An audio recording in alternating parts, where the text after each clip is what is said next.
Alain Douk, au lendemain de la présidentielle au Cameroun, on a connu un ton qui est monté, on a connu certaines manifestations où certains Camerounais sont descendus dans la rue et les uns les autres ont commencé à avoir le langage de l'apaisement, surtout du côté de l'ordre gouvernant.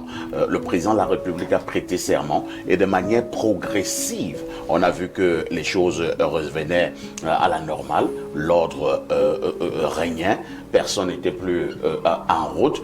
Est-ce qu'à un moment donné, vous n'avez pas un soupçon de ce que certains dans ce gouvernement ne veulent véritablement pas la paix?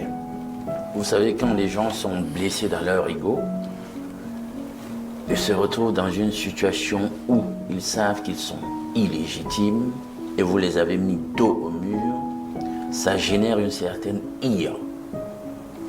Ok, comme on a pris ce qu'on voulait prendre et par force, vous vous êtes arrangé à nous rendre la chose difficile, on va vous le faire regretter.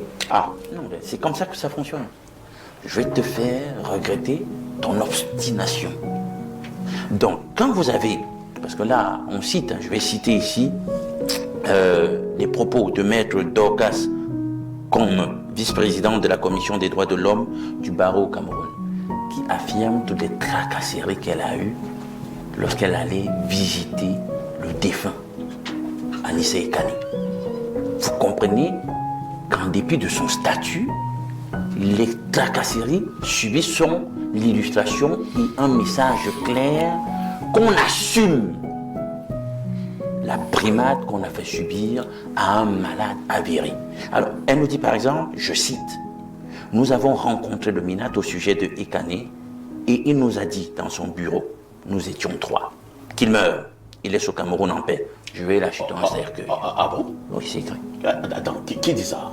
Maître Dorcas Nkombe. Elle est Incroyable. vice-présidente de la Commission des droits de l'homme Du barreau, tout à fait. Cameroun. C'est très grave.